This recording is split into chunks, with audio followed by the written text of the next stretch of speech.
አሰላሙ አሌይኩም ወረህመቱላሂ ወበረካቱን። ውድና የተከበራችሁ ውድ ቤተሰቦቼ እንዴት ናችሁልኝ? እኔ ያለውኝ አልሐምዱሊላህ። ክርስቲያን ወገኖቼ ሰላም ሰላም ብያለሁ። ሁላችሁም ባላችሁበት ሰላማችሁ ይብዛ። ለቤቴ አዲስ ከሆናችሁ ላይክ፣ ሼር፣ ሰብስክራይብ ያደረጋችሁ አበረታቱኝ። ውድ ቤተሰቦቼ እነሆ ዛሬ በአዲስ ነገር መጥቼላችኋለሁ። ውድ ቤተሰቦቼ ቪዲዮውን ሲጀምሩ ተባካችሁ በላይክ ጀምሩት። እንደምታውቁት ሉል በዚህ 2 ቀን ጠፍተዋል። የጠፋበት ምክንያት ደግሞ እንዳያሳስባችሁ በሰላም ነው፣ ይመጣል። አንዳንድ ጉዳዮችን እያስተካከለ ስለሆነ ነው፣ ስላልተመቸው ነው፣ ወደ እናቱ ጋር ስለሆነ ነው። ስለዚህ ውድ ቤተሰቦቼ ሉል በዚህ 2 ቀን ስላላያችሁት ጭንቀት ውስጥ እንዳትገቡ ሉል በሰላም ሆነው ንንገራቸው ብዬ ነው። ምክንያቱም ሉል ሲጠፋ ጊዜ ሁላችንም እንጨናነቃለን፣ እናስባለን። ለምንድን ነው የምናስበው? ያው ጠላት ስለሚበዛበት፣ በዙሪያው በሙሉ ጠላቶች ስለሚከቡት፣ እሱ አጥፍተው ለመጥፋት ሳይሆን እሱ ለማጥፋት ስለሚሞክሩ ነው። በዚህ ልክ ሁላችንም ለሉል የምንጨናነቀው የምናስበውም። ስለዚህ ሉል ሰላም ነው ለማለት ያክል ውድ ቤተሰቦቼ ዛሬ አንድ አዲስ ነገር፣ ደስ የሚል ነገር፣ አስደሳች ነገር ይዤላችሁ መጥቻለሁ። ያው አስደሳች ነገሩ እንደምታውቁት ሉል ሲለው አዲስ አበባ፣ ሲለው ክፍለ ሀገር፣ ሲለው ሌላ ቦታ ይሄዳል። የሚሄድበትን ደግሞ ለመዝናናት ለመጫወት ሳይሆን የተቸገሩ ሰዎች፣ የተበደሉ ሰዎችን ፍትህን ለማስጠት ነው። አንዴ አዲስ አበባ፣ አንዴ ክፍለ ሀገር፣ አንዴ ከአዲስ አበባ ወጣ ያለ ቦታ የሚሄደው። በዛ ሰዓት ደግሞ ሉል እንደዚህ ወጣ ባለ ሰዓት እናቱ ይህን ነገር ስለምታስብ የሆነ የሚጎዱት ይመስላትና የሉል እናት በጣም ትጨናነቃለች፣ በጣም ታስባለች። ያው እንደሚያማትም ታውቃላችሁ። ስለዚህ ከጎኗ ሆኖ ከሉላ እናት ጎን ሆኖ የሚንከባከባት፣ መድኃኒት ብታጣ መድኃኒት የሚያመጣላት፣ ብታመም ሆስፒታል የሚወስዳት፣ በቃ ልክ እንደ ሉል የሚንከባከባት ከዚህ በፊት ሉል እስማኤል የሚባል ልጅ አስተዋውቆ ነበረ። የምታስታውሱ ከሆነ በነስር ሚዲያ ላይ እናቴ ብታመም፣ እናቴ ቢያማት፣ ምንም ነገር ቢቸግራት ልክ እንደኔ ከኔ በላይ የሚከባከባት ወንድም አለኝ፣ አብሮ አደጌ ወንድም አለኝ። በሃይማኖታችን አንድ ባይሆንም ግን እናቴን እንደ እናቱ ነው የሚያየት፣ እናቴን እንደ እናቱ ነው የሚከባከባት ነው ያለው የነበረው።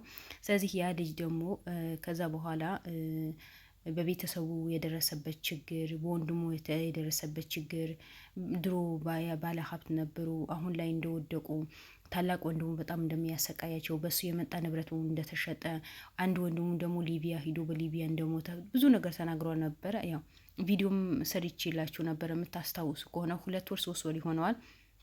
ስለዚህ ያ ወንድማችን በአሁን ሰዓት እየሰራ የተሯሯጠ እህቱ ነው የሚያስተምረው። ዛሬ ግን ሉልን ደስ የሚል ነገር አስደስቶታል። የሱቅ ባለቤት አድርጎታል። ሉል ትችላለህ። የምር ሌላ ሰው በአንተ በኩል ሌላ ሰው መቶም ይሄ ነገር ሰፕራይዝ ቢያደርገውም ሬዲስቶቶችም ግማሽን ቢያግዙትም ግን ሰበቡ አንተ ነህ። ሰበብ ማድረስን የመሰለ ነገር የለም። በአንተ በኩል ነው ፈጣሪ አላህን ሰበብ አድርጎ ይላክለት። እስማኤል እንኳን ደስ አለ። ጥሩነት መልሶ ይከፍላል የሚባለው እውነት ነው። ጥሩ በሰራኸው ከሉል እናት ጎን በቆምከው የሉል እናት ጸሎት ባደረገችልህ፣ ዱዓ ባደረገችልህ ዛሬ በዛ ሱቅ ሰርተህ ቤተሰቦችህን እንድትረዳ በሉል በኩል ርዝቅ እንዲከፈትልህ ፈጣሪ ያድርገዋል። አላህን በደንብ ማመስገን አለብህ። እንኳን ደስ አለ። ምክንያቱም ያላሰብከው ርዝቅ፣ ጭራሽ ያላሰብከው ሱቅ በሉል በኩል ሆኖ ስለመጣለ፣ ስለተሰጠ፣ ሰፕራይዝ ስለተደረግ እኔ በጣም ነው ደስ ያለኝ። ትችላለህ፣ ጀግና ነህ። ምክንያቱም የሰውን እናት እኔ ምን አገባኝ፣ የሚያገባኝ ነገር የለም፣ እናቴ እኮ አይደለችም ብለ የሉል እናት ታማ ቤት ውስጥ ስትቀመጥ ዝም አላልካትም። እስቲል አሁን እንኳን ሉል አዲስ አበባ ሆኖ መድኃኒት የሚያመጣላት፣ የምትፈልገው ነገር የሚያደርግላት፣ ሐኪም ቤት የሚወስዳት ያ ልጅ ነው። ራሱ እኮ በጣም ተጨንቋል። በቤተሰቡ ተወጥሯል እኮ ቤተሰቡ የሚበሉት የሚለሱት የሚቀምሱ ነገር አጥተዋል። ግን እንደዛም የሰራ እንደዛ ቤተሰቦቹን ከጎን ሆኖ ታላቅ ወንድሙ እየጠጣ ምን ያለ ያስቸገረው እንኳን ያ ነገር ምንም ሳይገድበው በዚህ በትንሽ እድሜውን ቤተሰቡም ጥሩ እህቱም አስተምሮ ገና የልዑል እናት እናቴ ናት፣ እኔ በተቻለኝ አቅም በብር ባላግዝ በጉልበት ማገዝ አለብኝ ብሎ የልዑል ክሩም ላይ ገብቶ ባይቀላቀልም ግን እዛ ጋ ከክሩም በላይ የእናቱን የተንከባከበ የልዑል እናት የሚያስፈልጋት ነገር ያደረገ የልዑል እናት የተንከባከበ ነው። ከዚህ በላይ ምን አለ? አንድ ሰው እናቴ ናት በቃ እናቴ ናት አምጣ ባትወልደኝም እናቴ ናት ብሎ አንድ ሰው እናትን እንደ እናት የሚንከባከብ ከሆነ ከዚህ በላይ ምን አለ? ምንም ነገር እኮ የለም። ያው ያየናቸው አይደል እንዴ የአሞቴ ጎሳዎችን እናቶች ሴቶች ወንዶችን እንዳይወልዱ እናቶችን ደግሞ ልጃቸው እንዳያውቁ የሚያደርጉ አሉ አይደል? ምንም ባልሰሩት ምንም ባላደረጉት ግን እንደዚህ አይነት ጀግና ደግሞ የልዑል እናት እናቴ ናት፣ እኔ በቁም ያለሁ ምንም ልትሆን አትችልም። ልዑልን ደግሞ ሌላ ቦታ ለስራ ሂደዋል፣ እኔ ምን አገባኝ አላለም። ልክ እንደ ልዑል ቁጭ ብሎ ሲያማታ ሐኪም ቤት የሚያስፈልጋት ነገር ተሯሩጦ ያመጣ ከልዑል እናት ጎን ሆኖ ነው የልዑል እናት የሚንከባከበው። ምንኛ የታደልክ ብትሆን ነው የአንድ ሰው እናት ልክ እንደ እናት ሀይታ መንከባከብ ምን አይነት ድድለኛ ብትሆን ነው። ፈጣሪ ምን አይነት ልቦና ቢሰጥህ ነው? አላህ እንዴት መርጦ ቢሰጥህ ነው? ይሄ ስጦታ ትልቅ ስጦታ እኮ ነው። እስማኤል ቀላል ነገር አድርገህ እንዳታየው። በጣም ጥሩ ስለ ምግባር ነው ያለ። ምክንያቱም ለምን እንደዚህ ትያለሽ ልትሉ ይችላለች ውድ ቤተሰቦች። ቤተሰቦቹ በጣም ችግር ላይ ነው ያሉት። ተሯሩጦ የሚኖር ልጅ ነው። በእርግጥ ልዑልን ድጋፍ ሊያደርግለት እኮ ይችላል። በእርግጥ ልዑልን ብዙ ነገር ሊያደርግለት ይችላል። ነገር ግን ማድረጉ አይደለም። የሰው ልጅ ተግባሩን ስለ ምግባሩን ህሊናው አስተካክሎ በዚህ ልክ የሰው እናት ናት ብሎ ከጎኗ መሆን የመሰለ ነገር ብር እኮ ምንም አያደርግም። ከምንም በላይ ሰው ይበልጣል። ብር የፈለኩት ያክል ኑሮኝ እኔ ሂጄ ማልገዛበት ከሆነ ገበያ ሂጄ ማገበያ ከሆነ የምፈልገው ነገር ማገዛበት ከሆነ ምን ዋጋ አለው? ምንድነው ጥቅሙ? ብር ካለኝ ሰው ከሌለ ምን ያደርግልኛል? እንግዲህ ያ ብር በእግሩ ሂዶ ምበላው ነገር አያመጣልኝ። ውሃ ቢጠማኝ እንኳን ውሃ ያመጣልኝ። ግን ብር ካለኝ ብሩ ኑሮ ሰው ከሌለ ከባድ ነው። ብሩ ኑሮ ሰው ካጣችሁ ከባድ ነው። ብር ከሌላችሁ እንኳን ሰው ካለ ያ ሰው ወይ ከራሱ የሆነ ገዝታ ያመጣላችኋል። ዛሬ የልዑል እናትን ቁጭ ብሎ የሚንከባከባት ልዑልን ለእናቶችን በተቻለው አቅም አዝሎ እንባቸው ጠርጎ አልብሶ ምግብ አብልቶ የቤት ኪራይ ከፍሎላቸው የሚያስፈልጋቸው ነገር አድርጎ ከታመሙ አሳክሞ ምርቃ ስለሚቀበል ነው። እሱ በሌላ በኩል ለእናቱ አላህ እንዲከፍለው ያደረገው። እሱ የሌላ እናት ገበና ሲሸፍን፣ እዛ ጋር ደግሞ እስማኤል የልዑል እናት ገበና የሸፈነ ነው።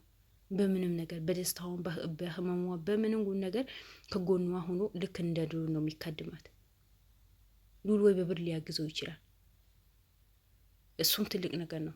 ግን የሰው ልጅ የራሱን መስዋዕትነት ከፍሎ ከአንድ ሰው ጎን ሆኖ የሚቸግረውን የሚፈልገውን ማድረግ ማለት በጣም ትልቅነት ነገር ነው። በምንም ነገር የሚቀየርነት ነገር አይደለም። ስለዚህ ጥሩነት መልሶ ይከፍላል የሚባለው በልዑል ማየት አለባችሁ፣ በእስማኤል ማየት አለባችሁ። ልዑል ጥሩ ስራ ስለሚሰራ ነው ዛሬ መልሶ በሌላ ሰው በኩል እናቱን የሚካድም የከፈለው። ልዑል መጥፎ ቢሆን ኖሮ በልዑል እናት ላይ መጥፎ ነገር ይደርስ ነበር። ግን ልዑል ሁሌ ጥሩ ነገር ከመስራት ወደ ኋላ ስለማይል ለፈጣሪ ብሎ ስለሚሰራ እናቶችን በተበደሉ ቁጥር ከጎናቸው ሆኖ ችግራቸውን ህመማቸው ሰምቶ ካመማቸው አሳክሞ ከራባቸው አብልቶ ቤት ኪራያቸው ከፍሎ አስቤዛ አድርጎ ከጎናቸው እንደ እናቴ ነው ማያቸው፣ እኔ እናንተን የመሰለ እናት አለኝ ብሎ ነው የሚያወራው። አያችሁ ዛሬ መልሶ ከፍሎታል።